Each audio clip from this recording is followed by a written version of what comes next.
ડાકોરમાં police patrolling વચ્ચે સોસાયટીઓમાં ફરી લાખોની ચોરી થવાની ઘટના સામે આવી છે।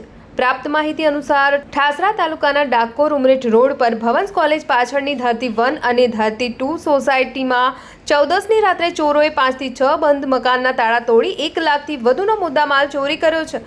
ઉલ્લેખનીય છે કે સીસીટીવી કેમેરા હોવા છતાં આરોપીઓ હજુ સુધી પકડાયા નથી, જેના કારણે પોલીસ પેટ્રોલિંગ અને કામગીરી પર અનેક સવાલ ઊભા થયા છે। ચોર અત્યારે જે તે ટાઈમે અંદર ઘૂસી જાય છે અને ઘરની વખરી બધું આમ તેમ બધું ફેદી નાખે છે। એટલે અમારી બધી મહિલાઓ તરફથી ચોરને એટલી જ વસ્તુ કહેવાની કે ઘર વખરી ખોટી ફેદી ના નાખે અને આવે તો ચોરી કરી અને વ્યવસ્થિત ગોઠવીને જતા રહે, બરાબર છે। પછી ખાલી ખોટા તાળા તોડે, તિજોરીઓ તોડે, એના કરતાં અમે ચાવીનું એડ્રેસ જ લખી દઈશું બહાર નેમ પ્લેટ આગળ જ, એટલે એમને ચાવી લઈ જઈને અને ખોટી મહેનત ના કરવી પડે, સીધા બ્લોક ખોલી અને ચોરી કરી અને શાંતિથી જઈ શકે, ખોટી મહેનત ના કરે। એ તો એ રીતનું એડ્રેસ એમાં લગાવવાનું કહીએ છીએ કે ચાવી ક્યાં મૂકેલી છે તે એમને જાણ ખબર રહે કે ભાઈ આ જગ્યા પર ચાવી મૂકી છે, એ પ્રમાણે એનું એડ્રેસ લખીશું ચાવીનું। બીજું કે જે ઘર વખરી જે ચોરી કરવા માટે ફેદી નાખે એ ખોટું મહિલાઓને એમ કે મતલબમાં સવારે તો બધું ગોઠવવાનું હોય, એ ખોટું ટેન્શન બચારા બૈરાન છોકરા હોય આ તે બધું સાચવવાનું, એના કરતાં ઘર વખરી ગોઠવીને જાય તો ખોટું લેડીઝને તકલીફ ના થાય।